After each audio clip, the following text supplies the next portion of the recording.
don Gerardo Fragoso, periodista, columnista y analista político. Gracias por la oportunidad de estar conversando con usted ahora, particularmente sobre la expectativa de esta visita del secretario de Estado norteamericano Marco Rubio a México en este momento de la relación México-Estados Unidos. ¿Qué significa para usted?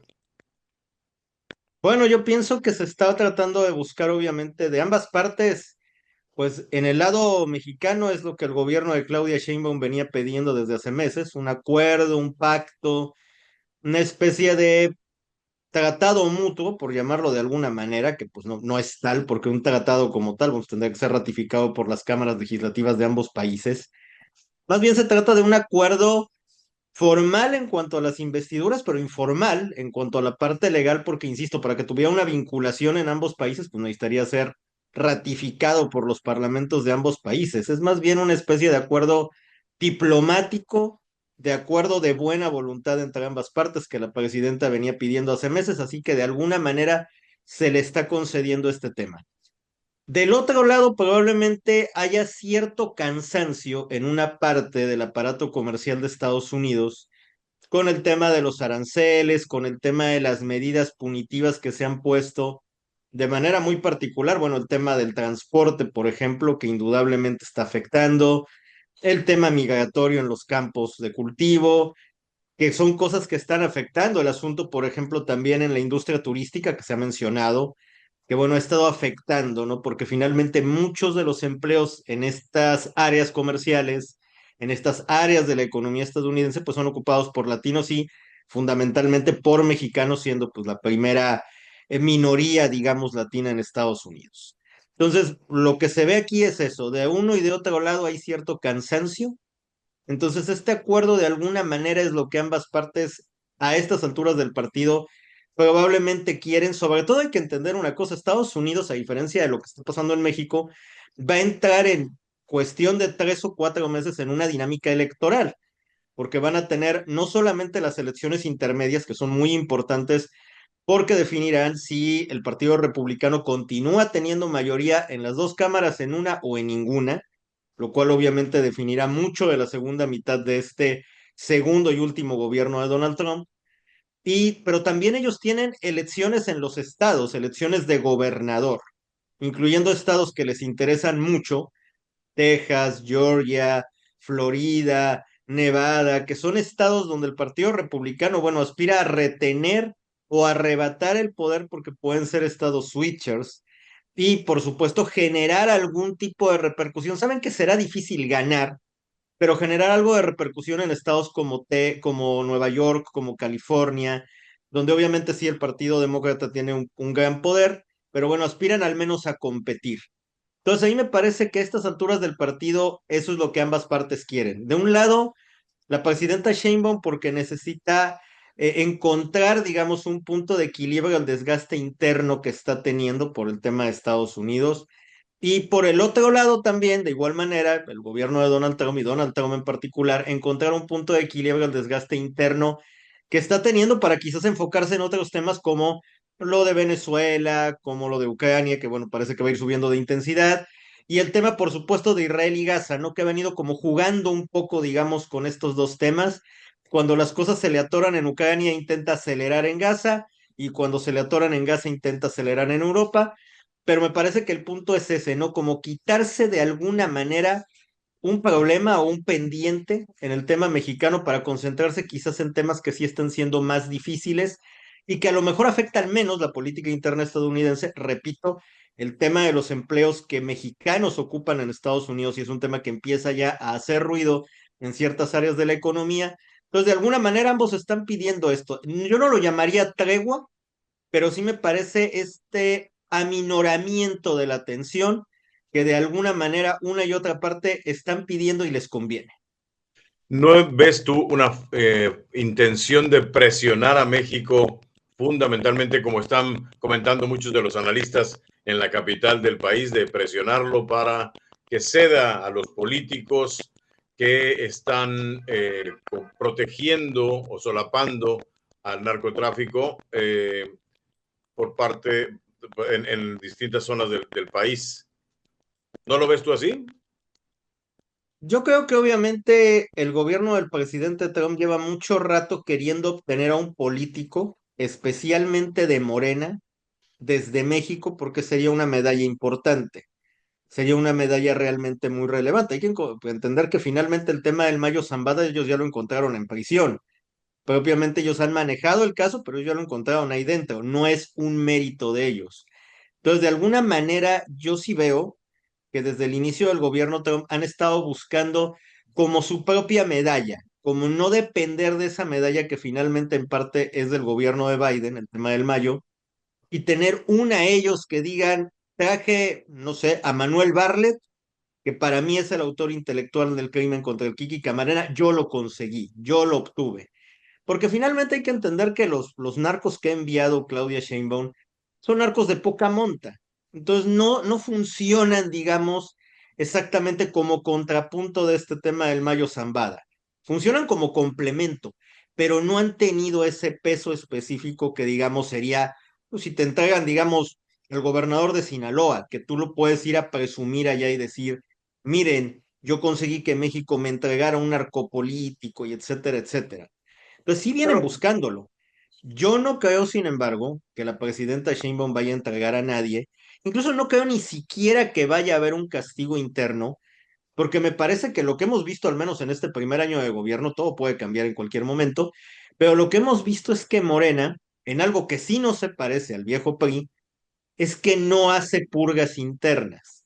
Normalmente lo que pasaba es que cuando el PRI recibía presiones externas de Estados Unidos o internas en México, porque había un político corrupto del PRI, lo que se le hacía es que pues habitualmente se le echaba del partido, se le castigaba, se le mostraba como un ejemplo de corrupción y de esa manera el PRI adquiría legitimidad ante los ojos de la gente. Decían, miren, nosotros quitamos a este gobernador que era un corrupto porque nosotros no toleramos eso en el PRI. Digo, ejemplos sobran, ¿no?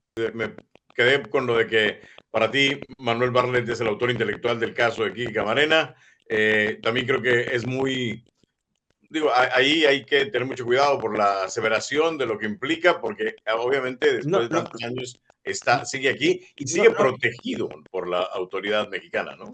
no, yo no lo afirmo, yo no podría afirmar eso, digo, la verdad es que yo lo que dije es, creo que esa es la percepción que tiene el gobierno republicano, ni siquiera sé Claro. si los demócratas, es como una especie de entre leyenda urbana que a lo mejor tienen pues algunos matices de verdad, y otra cosa es que pueda ser real. Hay que entender un detalle. Manuel Bartlett era un secretario de gobernación en una época en la cual muy difícilmente un secretario de gobernación hacía cualquier cosa si el presidente no lo sabía. Es como la Claro. hipótesis de Tlatelolco de Echeverría lo ordenó solo, permítanme dudarlo. O sea, en la época del PRI, si alguien hacía algo a espaldas del presidente, o peor aún, a contrapelo del presidente, pues habitualmente lo menos que venía era la expulsión del paraíso priista y probablemente la cárcel en México con algún otro pretexto.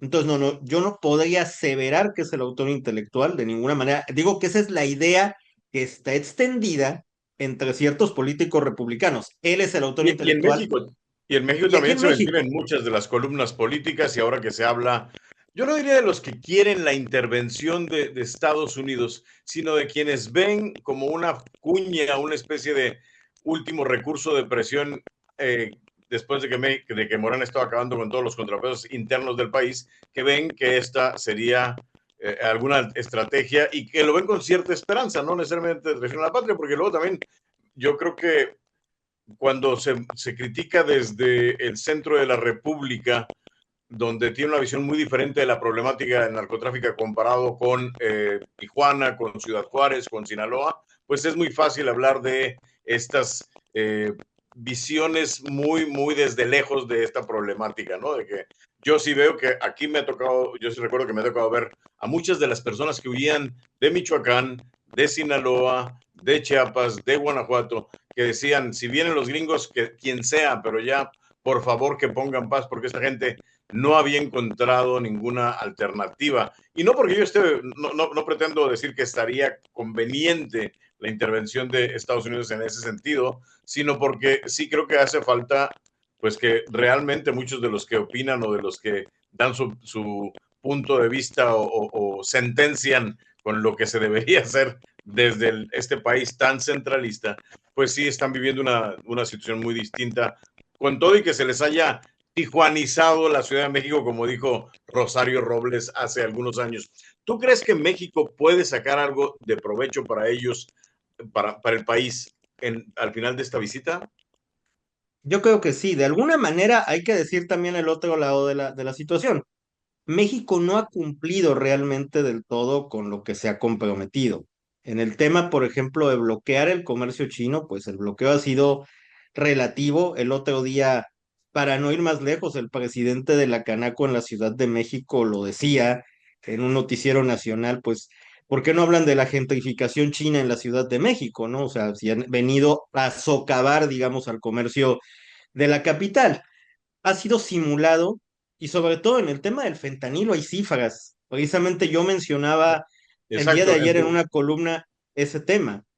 O sea, ha habido ha habido el decomiso de fentanilo se ha movido en la medida en la que se han movido las amenazas arancelarias. Teníamos en los primeros 2 meses del gobierno de Trump, cuando había una amenaza de aranceles, un decomiso de casi 18,000 pastillas diarias de fentanilo. Viene la primera prórroga y baja a casi 11,000 pastillas diarias. Vuelve a aumentar la presión de en agosto les voy a poner aranceles y subió a casi 36,000 pastillas diarias. Y en los últimos 36 días desde esa prórroga no ha habido una sola pastilla decomisada. No lo digo yo, son cifras del secretario de Seguridad Ciudadana Omar García Harfuch en la conferencia matutina de la presidenta. Si tomamos en cuenta además que esta falta de movimiento o este cero decomiso de pastillas de julio a la fecha, también se ha sumado que a partir de abril no se ha movido la cantidad de fentanilo decomisado en toneladas, que no nos los explican, pero uno supondría que es polvo de fentanilo. Quiere decir que se ha parado el decomiso de fentanilo en México en los últimos 36 días. No, no es que lo diga yo, esas son las cifras oficiales que se han dado a conocer en la conferencia matutina de Claudia Sheinbaum. En 36 días no se ha decomisado una sola pastilla y no nos han actualizado en 4 meses la cifra de toneladas decomisadas. Quiere decir que no hay decomisos de fentanilo. Entonces México está también incumpliendo con lo que prometió y con lo que se comprometió con el gobierno estadounidense para evitar estos aranceles. Entonces también hay que decirlo, México ha incumplido, no necesariamente ha mostrado esa voluntad, sino ha tenido un manejo de cuando hay presión de Estados Unidos de comiso más fentanilo, cuando se afloja la soga, lo dejo de hacer. Entonces, me parece que también ahí el gobierno mexicano está jugando, por un lado, a complacer al gobierno estadounidense y por otro, a complacer a quién sabe quién, evitando el decomiso de fentanilo. Pero de que está tratando de jugar dos cartas, eso es indudable, insisto, a la luz de estas cifras que son cifras oficiales del gobierno mexicano. Ahora, otro punto que no puede uno dejar de ver con los intereses e intenciones del secretario de Estado Marco Rubio, de origen en buena parte cubano, es su displicencia, por así decirlo, con la relación que México tiene con Cuba. Lo ha mencionado desde antes de que asumiera este cargo como secretario de Estado y ha hablado también de reforzar las sanciones para los países que están haciendo negociaciones o pues sacando la vuelta al bloqueo. Incluso se ha hablado de la posibilidad de que haya una sanción por el tema de los médicos cubanos en México. ¿Crees que esto podría estar en la agenda de la reunión? Puramente sí, pero me parece que hay que entender también la dinámica interna que juega Marco Rubio en Estados Unidos. Yo considero que a Marco Rubio le dieron un voto unánime en el Senado de Estados Unidos cuando lo ratificaron como secretario de Estado, porque básicamente la bandera con la que fue con los senadores demócratas y la bandera con la que sigue ahí es déjenme entrar al gobierno para que yo desde adentro trate o de cambiar o de moderar las cosas. Pero me parece que le han dejado hacer muy poco. O sea, realmente a mí me parece que en este momento gente como la fiscal Bondi o como la secretaria de Seguridad Christine Noem tienen muchísima más influencia en las políticas internas y externas de Estados Unidos. Me parece que sí, Marco Rubio ha sido muy insistente con el tema de Cuba, Nicaragua y Venezuela, tanto por su propia historia personal como por el hecho de que, bueno, fue parte de las banderas que ha tenido como senador. pero le han dejado hacer muy poco. La impresión que a mí me da es que la política exterior de Estados Unidos realmente pasa muy, muy, muy, muy poco por Marco Rubio. A mí me recuerda un poco lo que pasó con Hillary Clinton en el primer periodo de Barack Obama. Pues estaba de secretaria de Estado, pero no fungía como tal, ¿no? O sea, la política exterior realmente la estaba manejando el presidente Obama como él creía o consideraba que era mejor, y básicamente Hillary Clinton por ahí matizaba alguna cosa, pero era la línea de Obama. Aquí me parece que es igual. O sea, en el tema de Israel, de Ucrania, o sea, incluso Marco Rubio no está del todo presente en esas cuestiones. O sea, está mucho más presente el enviado de paz de Trump que el propio Marco Rubio. Entonces, sí me parece que puede estar en la agenda, pero si la línea de Kristi Noem, la línea de Pam Bondi, la línea del propio presidente Trump es no te metas con la relación entre México y Cuba, probablemente haga algún comentario Marco Rubio, pero no va a estar en la mesa. Para que esté en la mesa es porque es algo que este trío que acabo de mencionar ya avaló. Alguien diría, bueno, entonces, ¿qué hace Marco Rubio ahí? Pues probablemente tratando de sostenerse, precisamente en este afán de, bueno, preferible estar aquí desde adentro y matizar lo que se pueda matizar, a salirme y, bueno, pues convertirme en un John Bolton y me van a estar pegando y voy a tener problemas en el Partido Republicano. O sea, preferible estar aquí, aunque me tengan un poco atadas las manos, a estar afuera y pues no cambiar absolutamente nada. Me parece que un poco ha jugado esa carta o esa moneda Marco Rubio, pero sí, la relación México-Cuba estará en la medida en la que el presidente Trump le interese. Si no le interesa, no pasará de algún comentario que yo entendería que Marco Rubio va a hacer sobre todo a título personal. Hoy sabemos ya de un ataque a una embarcación que, según el presidente Donald Trump, se debió a que esta embarcación en el Mar Caribe fue atacada porque era parte del tren de Aragua y estaba ligada a alguna organización narcoterrorista por esa clasificación. Un incidente en el que murieron 11 personas, según los primeros despachos. Está este ataque a una embarcación en el Mar Caribe y también están las declaraciones de hoy del propio presidente Trump diciendo que es muy amable, es muy guapa, es muy inteligente Claudia Sheinbaum, pero este país está gobernado por los narcotraficantes. No regresa esto, aún así tú sigues pensando que no es tan eh, relevante o tan primordial con tantos temas en la agenda binacional esta parte de las presiones de Estados Unidos a México con el narcotráfico. Veo que está jugando dos cartas diferentes en el tema de Venezuela y México. Yo la carta de Venezuela la veo muy ligada a la del presidente colombiano Petro. Me parece que están muy, muy ligadas. O sea, realmente está viéndolos como dos piezas del mismo rompecabezas. Probablemente un poco es lo que hizo en Irán.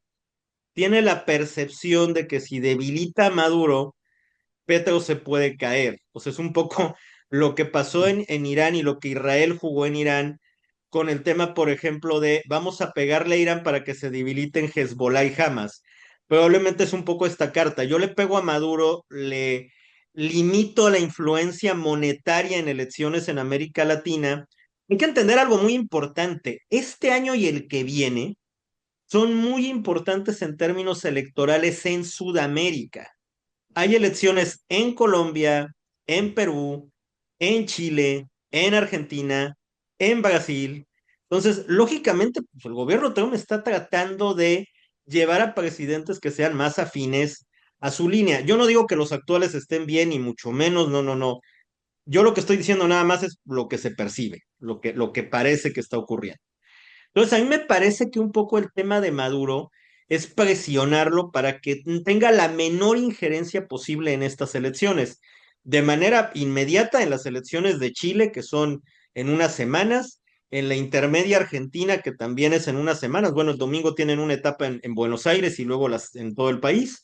Y en la elección colombiana, que será en la primavera del 2026. Parece que en estas tres son en las que buscan evitar que Maduro tenga injerencia monetaria, probablemente con dinero que ellos consideran que es dinero del narco, es decir, dicen, pues vamos a limitar su posibilidad de financiar a los candidatos que a él le conviene. Ahora bien, en el caso de México, yo no creo que lo presionen con Venezuela.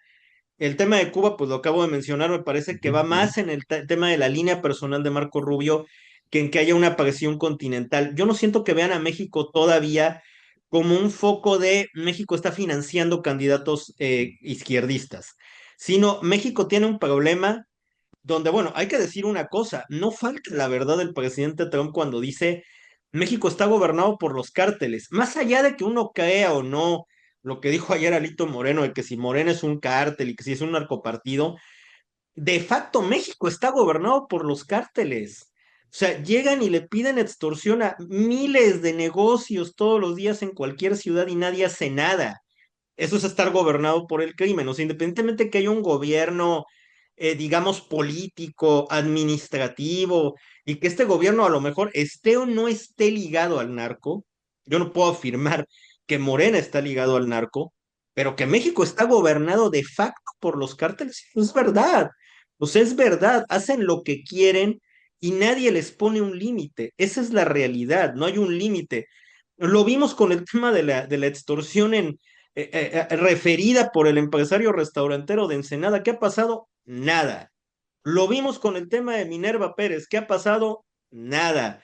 Lo vemos con el tema de los aguacateros en Michoacán. ¿Qué ha pasado? Nada.